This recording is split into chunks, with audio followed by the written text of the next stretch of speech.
Mr Jordan, I want to take you back through a bit of history. Operation Wickerby and the Paul Hogan, John Kernell issue.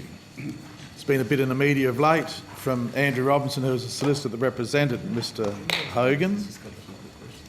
The impression I get from that media is that Mr Hogan, you obviously sued Mr Hogan, took him to court, and you came to some agreement, some settlement. Is that correct? Look, it is difficult to talk about individual taxpayers, but that one's a pretty high-profile one. In circumstances where there has been sort of quite misleading commentary, I do feel at times to ensure the system, our tax system, people can have confidence in what we do. There has been, you see, this recent Project Elbrus has brought out a whole bunch of old stuff, Wickerby. And in one Daily Telegraph long article, it actually said that Hogan successfully taking a civil action against the tax office. Well, there was no civil action, and it was therefore not successful. Well, can I just interrupt you? There's also a statement in the Australian saying that I read that Hogan would be happy if the ATO gave him $10 million. That was certainly not the case, was it?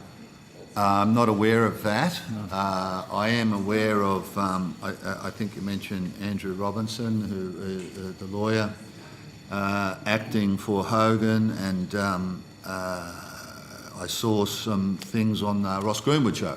Ross Greenwood did an interview where they were talking about Hogan ultimately exonerated from anything.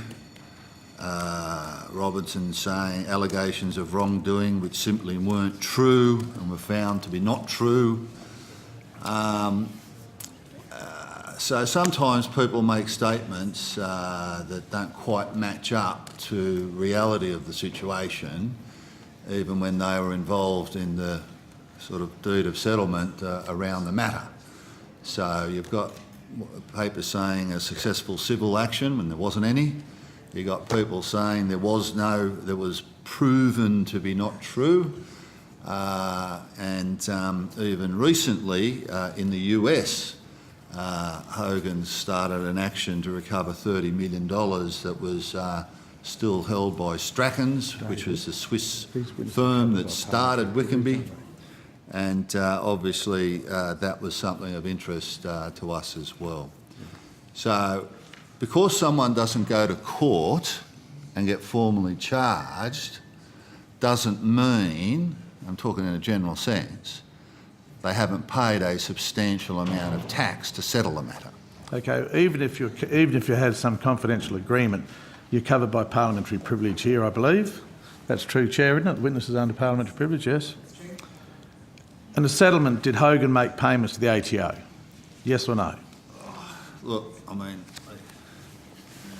I think it's in the public interest, being the tax collector you are. Yeah, look, I don't want to look, you know, go back, because all I'll say is in a general comment, if people aren't taken to court and charged, doesn't mean substantial amounts of money weren't paid to settle issues. So I take from that substantial amounts of money were paid to settle issues? Well, sometimes substantial amounts in the tens of millions are paid, and that covers the liability. And as we see with this Project Elbrus, it takes a lot to prove criminal intent. And the criminal intent is what really takes a long time, really takes years to go through the court. So from our point, if we get tens of millions of dollars that covers tax and penalties, well, we will often settle, quite rightly, because we've got the money. Well, I'll take it from that I read that as that the people we're talking about paid tens of millions of dollars to the ATO to settle the issue. I can take that with confidence, can I?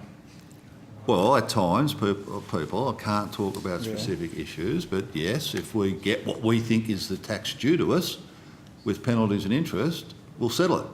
Which could be tens of millions of dollars. Absolutely. Yeah. Thanks, Chair.